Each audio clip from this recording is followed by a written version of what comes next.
আসসালামু আলাইকুম। আজ আমি আপনাদের সামনে উপস্থিত হয়েছি অ্যাজোস্পার্মিয়া নিয়ে কিছু কথা আলোচনা করার জন্য। অ্যাজোস্পার্মিয়াটা হচ্ছে কি চিকিৎসা বিজ্ঞানের ভাষায় এমন একটি রোগ যে অবস্থায় একজন পুরুষের বীর্যে কোনো শুক্রাণু থাকে না। পুরুষের সিমেন অ্যানালাইসিসে শুক্রাণুর উপস্থিতির জন্য তিনটি জিনিস প্রয়োজন।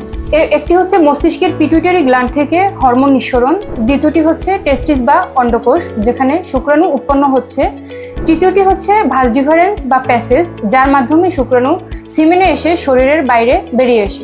এই তিনটি লেভেলে যে কোনো একটি লেভেলে কোনো সমস্যা হলে অ্যাজোস্পার্মিয়া বা শুক্রাণুর অনুপস্থিত সমস্যা হতে পারে।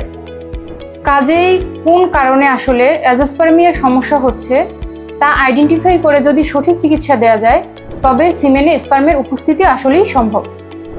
সিমেনে এসব সমস্যার একটা কারণ হতে পারে হরমোনাল কারণ, যেমন টেস্টোস্টেরন হরমোন। এই হরমোন কম উৎপন্ন হওয়ার কারণে বীর্যে স্পার্মের বিভিন্ন সমস্যা হতে পারে।